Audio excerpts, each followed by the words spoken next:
आज आपल्या शासकीय तंत्रनिकेतन कोल्हापूरमध्ये संस्थेचा 30वा पदविका प्रदान समारंभ या ठिकाणी आयोजित केलेला आहे।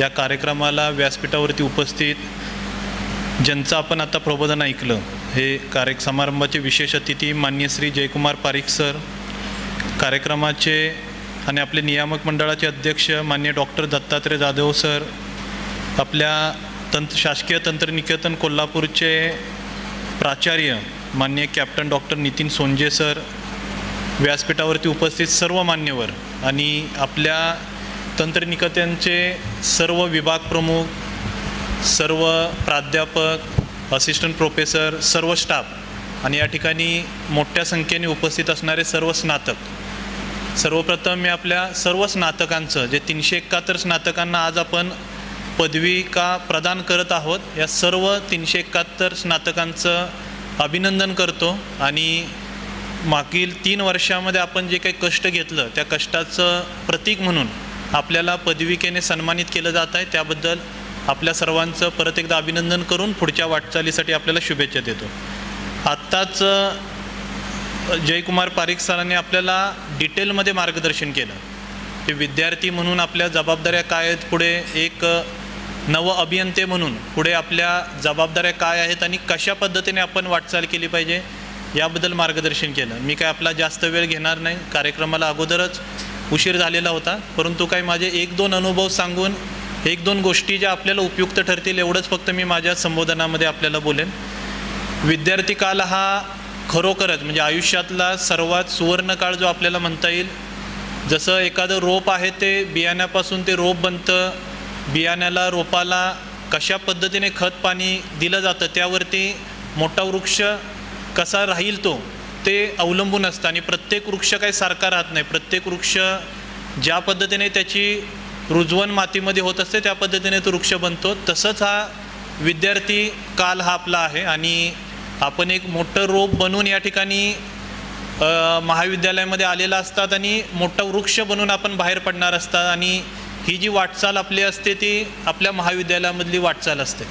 मला विश्वास आहे की आपण सर्वांनी आपल्या ऐतिहासिक कोल्हापूर शहरामध्ये जे काही आपलं महाविद्यालय आहे, कोल्हापूरचं एक्सपोजर घेत मागच्या 3 वर्षामध्ये चांगल्या पद्धतीने ज्ञान ग्रहणाचं काम आपण केलेलं आहे आणि आता एक यशस्वी अभियंते म्हणून आपण बाहेर पडत आहात। आपल्यापैकी बरेच जण, मला सांगण्यात आले की जवळपास 70 ते 80% विद्यार्थी आहेत ते परत पदवीसाठी प्रवेश घेतात, परत एक हायर एज्युकेशन मिळावं म्हणून कॉलेजमध्ये जातात। म्हणजे शिक्षण घेण्याचं काम आहे ते आपलं यापुढे बऱ्यापैकी विद्यार्थ्यांचं चालूच असतं आणि महाविद्यालयामध्ये जी काही प्लेसमेंटची संख्या वाढली त्यामुळे बरेच विद्यार्थी आहेत ते आता प्लेसमेंटद्वारे चांगल्या कंपनीमध्ये कामही करतायत आणि त्या ठिकाणी सुद्धा ज्ञान घेण्याचं किंवा एक्सटर्नली डिग्री मिळवण्याचे आपण काम करताय। तर मागच्या 3 वर्षामध्ये आपण खरोखरच कष्ट घेतलेला आहे आणि त्यामुळे आपण आता बाहेर पडत आहात। आत्ताचा जो आपला जीवनाचा जो कालखंड आहे, जे काय आपला एज ग्रुप आहे, जे काय आपलं वय आहे, ते कोणालाही परत त्या वयामध्ये जाता येत नाही। आता आम्ही व्यासपीठावरती सर्वजण बसलेलो आहे, परत आपल्या वयामध्ये आम्ही जाऊ शकत नाही, परंतु प्रत्येकाची एक कल्पना आमची असेल की जर परत आपल्या वयामध्ये गेलो तर आम्ही काही चुका टाळू, आम्ही कशा पद्धतीने काम करू जेणेकरून ज्या चुका झाल्या किंवा जे यश आम्हाला मिळवता आलं नाही ते आम्ही मिळवू। त्यामुळे ही संधी परत नाही हे सर्वांनी लक्षात घ्या। आपण आता अभियंते म्हणून बाहेर पडत आहात, या वर्षामध्ये येणाऱ्या 3 ते 4 वर्षामध्ये आपण काय करणार आहात, आपली स्ट्रॅटेजी काय राहणार आहे त्याच्यावरती आपलं पूर्ण आयुष्य अवलंबून राहणार आहे। आता पारिख सरांनी सांगितलं की 87ला डिग्री झाल्यानंतर त्यांनी उद्योजक म्हणून काम सुरू केलं। सुरुवातीला त्यांना काही अनुभव आले आणि त्यानंतर आता एवढ्या वर्षानंतर म्हणजे जवळपास 35 ते 40 वर्षानंतर यशस्वी उद्योजक म्हणून ते या ठिकाणी कोल्हापूरमध्ये आणि आपल्या कार्यक्रमाला आलेले आहेत। तर सर्वांनी तेच स्वप्न ठेवावं, पुढच्या 3 ते 4 वर्षामध्ये जी काही इन्व्हेस्टमेंट आपण आपल्या स्वतःची प्रत्येक क्षेत्रामध्ये करू, आपण म्हणतो की पैशाची जी इन्व्हेस्टमेंट आहे, म्युच्युअल फंडमध्ये असेल, शेअर मार्केटमध्ये असेल, बँकेमध्ये असेल, जशी इन्व्हेस्टमेंट करू, रिअल इस्टेटमध्ये असेल तसा परतावा मिळतो, परंतु जे ज्ञान आहे, जे नॉलेज आहे, जे शिक्षण आहे त्याची इन्व्हेस्टमेंट सर्वात मोठी आहे आणि ही इन्व्हेस्टमेंट आपल्याला शून्यामधून खूप मोठ्या उच्च स्थानावरती आपल्याला नेऊ शकते। नॉलेज आणि कष्ट, ज्ञान आणि कष्ट, शिक्षण आणि कष्ट या 2 गोष्टी जर या वयामध्ये आपण कंटिन्यू ठेवल्या तर येणाऱ्या 3 ते 4 वर्षामध्ये पूर्णपणे आपलं आयुष्य बदललेलं असेल. त्यामुळे जी काही स्वप्न आपण बघितलेली असतील, आणि माझी विनंती आपल्या सर्वांना आहे की मोठे उद्योजक बनण्याची, मोठे संशोधक बनण्याची असेच आपण स्वप्न आपण बघावेत, जेणेकरून देशाला नवीन उद्योजक मिळतील, नवीन उद्योग निर्माण करणारे नवीन उद्योजक आपल्यामधून घडतील. आणि आपल्या देशाचा जर विचार केला तर देशामध्ये खूप मोठं मार्केट आहे, खूप मोठं पोटेन्शियल आहे. प्रत्येक क्षेत्रामध्ये खूप मोठ्या संधी आपली वाट बघत आहेत. आपण हे मोठे जर अभियंते जे मोठे उद्योजक झाले, फेसबुकचे झुकरबर्ग आपण बघितले, किंवा टेस्लाचे, ट्विटरचे जे आपले एलॉन मस्क आहेत ते बघितले, सत्या नडेला बघितले, सुंदर पिचाई हे बघितले, तर प्रत्येकाने जे स्वप्न त्यांच्या कॉलेज जीवनामध्ये बघितलेलं होतं, तेव्हा जे कष्ट सुरू केलेलं होतं, त्यातूनच त्यांनी त्यांचं स्वप्न सत्यात उतरवलं आणि एक मोठी व्यक्तिमत्व त्यांची घडली. त्यामुळे माझ्या आपल्या सर्वांना विनंती राहील, आपण देशाचे भवितव्य आहात, या जिल्ह्याचे आपण भवितव्य आहात, आपल्या कुटुंबाचे आपण भवितव्य आहात.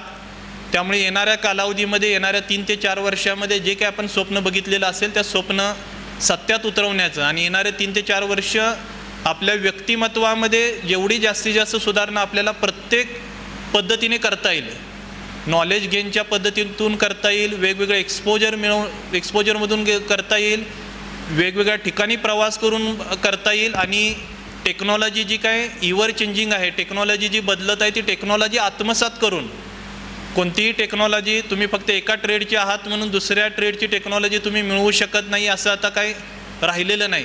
मोबाईलवरती, इंटरनेटवरती सर्व टेक्नॉलॉजी आणि सर्व नॉलेज आपल्याला एका क्लिकवरती उपलब्ध आहे. तर हे सर्व ज्ञान घेण्याची भूक आपली अजिबात कमी करू नका. विशेषतः पुढच्या 4 ते 5 वर्षामध्ये खूप जास्त कष्ट करण्याची आपली तयारी ठेवा. आणि हे सर्व करत असताना जसं पारिक सरांनी सांगितलं की अपयशाला अजिबात घाबरू नका. अपयश हा आपला मित्र आहे असं समजा. आपण प्रयत्न केला, आपण स्वप्न बघितलं, त्या स्वप्नाच्या दिशेने आपण जर मार्गक्रम करत असो तरच अपयश आपल्याला मिळणार आहे. 1, 2, 3 वेळा अपयश घेतल्यानंतर यश नक्कीच आपल्याला मिळणार आहे. त्यामुळे अपयशाला घाबरू नका. कोण आपल्याला काय म्हणत आहे त्याचा विचार, जर आपण चांगल्या मार्गावरती असाल तर त्याचा विचार करू नका. आणि आपला जो आत्मविश्वास आहे, आपला आत्मविश्वास कधीही कमी होणार नाही याची काळजी घ्या. आत्मविश्वास आणि ओव्हर कॉन्फिडन्स दोन्हीमध्ये फरक आहे. आपण ओव्हर कॉन्फिडंट तर राहू नये, परंतु जो आपला आत्मविश्वास आहे तो कधीही कमी होऊन देऊ नका. कोणत्याही गोष्टीचा न्यूनगंड बाळगू नका. आपण ग्रामीण भागातून आलेला आहात, किंवा आपण शासकीय महाविद्यालयामध्ये आपली पदविका पूर्ण केलेली आहे, किंवा काही गोष्टीचा आपल्याला काही कारणामुळे आपल्याला एक्सपोजर मिळालेलं नाही, तर त्याच्याबद्दल कोणताही न्यूनगंड बाळगू नका. प्रत्येक गोष्ट कोणत्याही क्षणी आपण शिकू शकतो. त्यामुळे आपला आत्मविश्वास कोणत्याही परिस्थितीमध्ये कमी होऊन देऊ नका. त्यामुळे एवढ्याच मला 4 ते 5 गोष्टी आपल्याला सांगायच्या होत्या. आणि प्रत्येकाची स्टोरी आहे ती प्रत्येकाची स्टोरी वेगळी असते. कोणत्याही 2 व्यक्तींची स्टोरी समान असू शकत नाही. कोणत्याही व्यक्तीला, सेम व्यक्तीला फॉलो करून आपण तसं बनू शकत नाही. सचिन तेंडुलकर एकच सचिन तेंडुलकर आहे, विराट कोहली एकच विराट कोहली आहे, किंवा कोणत्याही क्षेत्रामधली महान व्यक्तिमत्व झालेली आहे ती एकच ती महान व्यक्तिमत्व होऊन गेले. व्यक्तिमत्वाची झेरॉक्स कॉपी तयार होत नाही, किंवा व्यक्तिमत्वाची कॉपी करून आपल्याला बनता येत नाही. आणि देवाने प्रत्येकाला वेगळं बनवलेलं आहे. त्यामुळे प्रत्येकाची स्टोरी वेगळी राहणार आहे. त्यामुळे आपल्याला आपली स्टोरी, वेगळी स्टोरी लिहायची आहे. आणि सर्वात महत्त्वाचं आपलं आयुष्य आहे ते सर्वात मौल्यवान आहे. एखादी गोष्ट आपल्यामध्ये कमी असेल तर एखादी गोष्ट नक्कीच जास्त असणार आहे. त्यामुळे आयुष्य मौल्यवान आहे. आत्मविश्वास हरू नका. कधीही आयुष्यामध्ये निराश होऊ नका. प्रत्येक क्षणी एक वेगवेगळी संधी आपल्या समोर उभी असते. ती संधी लक्षात घेऊन आपलं स्वप्न पूर्ण करण्यासाठी सर्वजण येणाऱ्या काही वर्षामध्ये कष्ट करण्याची तयारी ठेवा. एवढाच मी आपल्या सर्वांना संदेश देईन. आणि सर्वात शेवटी या कार्यक्रमाला मला प्रमुख पाहुणे म्हणून, प्रमुख अतिथी म्हणून महाविद्यालयानं बोलवलं, त्याबद्दल महाविद्यालयाचं मी आभार व्यक्त करतो. आणि आपण सर्व विद्यार्थिनी या ठिकाणी कार्यक्रमामध्ये शांतपणे आपण कार्यक्रमामध्ये उपस्थित राहिला. जे काही संदेश दिले ते आपण ऐकले. आणि आम्हाला सर्वांना विश्वास आहे की हा 1-2 तासाचा जो कार्यक्रम झालेला यामध्ये ज्या काही सूचना, जे काही संदेश आपणापर्यंत आम्हाला पोहोचवता आले, हे सर्व जवळपास 200 उपस्थित विद्यार्थी हे संदेश सत्यात उतरवतील आणि देशाच्या उज्ज्वल भवितव्यासाठी आपला हातभार लावतील ही आपल्याकडून अपेक्षा आहे। तर परत एकदा मला या कार्यक्रमाला बोलवलं त्याबद्दल मी आभार व्यक्त करतो आणि आपल्या सर्वांना आपल्या उज्ज्वल भविष्यासाठी शुभेच्छा देतो आणि इथेच थांबतो। धन्यवाद।